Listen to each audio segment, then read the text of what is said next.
What's going on, everybody, and welcome back to the final video I'll be doing for Call of Duty Black Ops Cold War. Well, I mean, I'm doing this review first, but then I'm doing a Warzone video as like an extra video, so there's 16 videos, not 15, as I said, which is fine. But yeah, just because I just need an extra video, but pretty much. But anyway, so yeah, so review time. So first off, I'm going to review the campaign.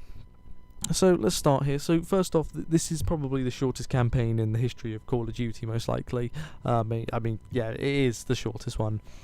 So there's that. Obviously, it's a good campaign though. I like the characters like Adler. He's a pretty good new character. Obviously, Mason and Woods return. Hudson returns. Obviously, you got Ronald Reagan with his appearance in, and that as well. And obviously there was Perseus, who seems like a decent bad guy, and obviously there's there's some good characters in there. Obviously it's multiple choice and stuff, so you like they did in Black Ops 2 with the choices and stuff that you can, and there's 3 different endings. There's the good ending, which is the one I got, the bad ending, which is basically where you lie and Adler shoots you basically, and then there's the evil ending, basically where you tell Perseus where you're going to be after you've lied, and then you send all the troops, and it's pretty much an ending that I didn't expect, but you basically you have to kill Mason, Woods, either Lars or Park, whichever one you chose to save, and Adler. Those are all the people you kill, which is a little bit mental and stuff. But yeah, no, the campaign was solid. Obviously the gunplay was really nice. I really liked the guns. They sounded like actual guns and stuff. And yeah, no, it was a pretty solid. It was a decent little campaign, even though it was only like 4 hours long, like 4 hours and 20 minutes long. Really, it wasn't long at all. Usually, a campaign for Call of Duty is about 6 hours at least, 6, maybe even 7 hours. Well, the thing is, the last campaign Treyarch made was Black Ops 3, and that campaign was at least nearly 8 hours long. So, but as I said, though, you got to give them the benefit of the doubt, especially with this game, is that there's been obviously a pandemic, and also the fact is that last year obviously it was meant to be Sledgehammer's Call of Duty this year, and obviously they were just given basically a year ago, Sledgehammer were booted off and put as a side project, and they're like, Treyarch, alright, we want you to make this game, and they're like, oh, okay. So they kind of just got thrown into it, and obviously they still got to get ready now to make their game in 2022. So yeah, 'cause it's back to 2 years now. It's both Infinity Ward and Treyarch, yeah, sorry. But yeah, all in all though, I give the campaign, I'll give it, it's not a bad campaign. I did enjoy it and stuff. I'll give it an 8 out of 10, honestly. So yeah, that is the campaign. Alright, so now we are moving on to the multiplayer. So the multiplayer here, I might as well talk about next. It's alright, it's pretty decent. The one problem I would say though is with the multiplayer is it seems like every sweaty player in the world is playing, because it's ridiculous. Obviously the game I played was pretty decent, but that was like a day one game. I've since played a few more games, and the sweatiness is very high, although to be fair, I still am enjoying myself whilst playing it. Again, the gunplay is really good, the gameplay action is really good. I do like some of the weapons in the game, and also a few other things as well, and it's there's some pretty decent gunplay.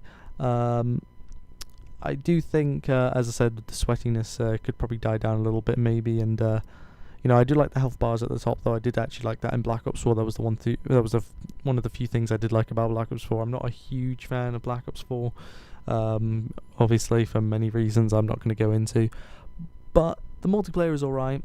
I wouldn't say it's the best multiplayer. Like, I'd say Black Ops 3's was way better multiplayer. Even Black Ops 4's multiplayer, I think, is a little bit better than this game's multiplayer. So I think I can't really rate any of this more than a 6, really. I don't really have more else to talk about. I would say as well, the maps aren't really Treyarch maps, as I've noticed. Maybe except for the boat one, I probably would say, but other than that, I really wouldn't say many others. That boat one though looked a little bit like the one from World War II. There was a multiplayer map on there.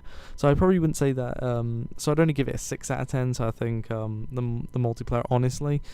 And yeah, that is pretty much it. Alright, and finally we're going to talk about zombies here. I'm not going to talk about Warzone because it's pretty much the same thing as the one that was on Modern Warfare, so that doesn't really need to be added. But we will talk about zombies now as the final one here. This review's been a little bit quicker than I, because I need to make it quickly, because I've got loads of more videos to make here and I don't really have all the clock here, so I'm pretty much just going to talk about everything. But zombies now. Listen, right, Black Ops, I love World at Wars, Black Ops 1s, Black Ops 2, Black Ops 3, and Black Ops 4s isn't actually that bad. This one isn't that great, if I'm being honest with you. I'd probably say it's better than Infinity Ward's attempt at zombies, and it's probably better than World War 2 and Sledgehammer's zombies attempt on both Advanced Warfare and World War 2. But I just don't know about these zombies, man. Nakda and Toten's in this, and Nakda and Toten's been remastered how many times now? You know, obviously it was in World at War, then it was in Black Ops 1. It was featured in Transit in Black Ops 2. It was remastered in the Zombie Chronicles in Black Ops 3. It wasn't in Black Ops 4, surprisingly. But there was a map like it in World War 2. There was a small little house map, which is basically their version of Nakda and Toten. And now it's being added into this map as well. It's just like, you know, a little too much here. The zombie map isn't that great, isn't that bad though, to be honest with you. I haven't really explored it. I've only played it once, and that was to record the video.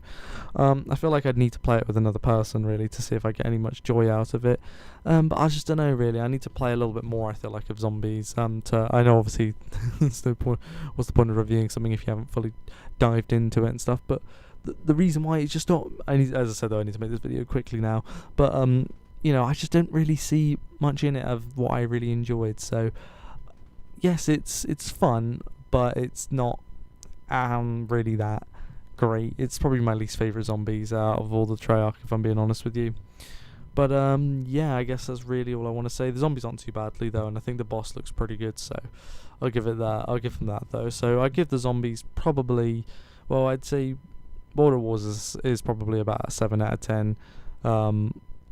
Black Ops 1 is probably an 8. Black Ops 2 is probably a 9, I'd probably say, and then Black Ops 3 would be a 10. It's one of the few things I love. Black Ops 3 zombies, it's brilliant. And then Black Ops 4 I'd probably give about a 7. This one I'm gonna have to give a 6. The zombies experience, if I'm being honest with you. Like Infinite Warfare's and you know, Sledgehammers and Infinity Ward's zombies, I'd probably only give I'd only give like a 5 basically. So yeah, no, this one will only get a 6, I'm afraid, if I'm being honest with you, for Cold War zombies. But the game all in all, I'd probably give the game out of all, I'd probably give it a 7 out of 10. It wasn't a bad game, obviously. I will still probably play the campaign probably a few more times, and I'll probably play the multiplayer and probably give zombies another go. But yeah, it's an all in all, it's an alright game. It's decent. So yeah, thank you so much for watching, and yeah, I will see you next time. Bye.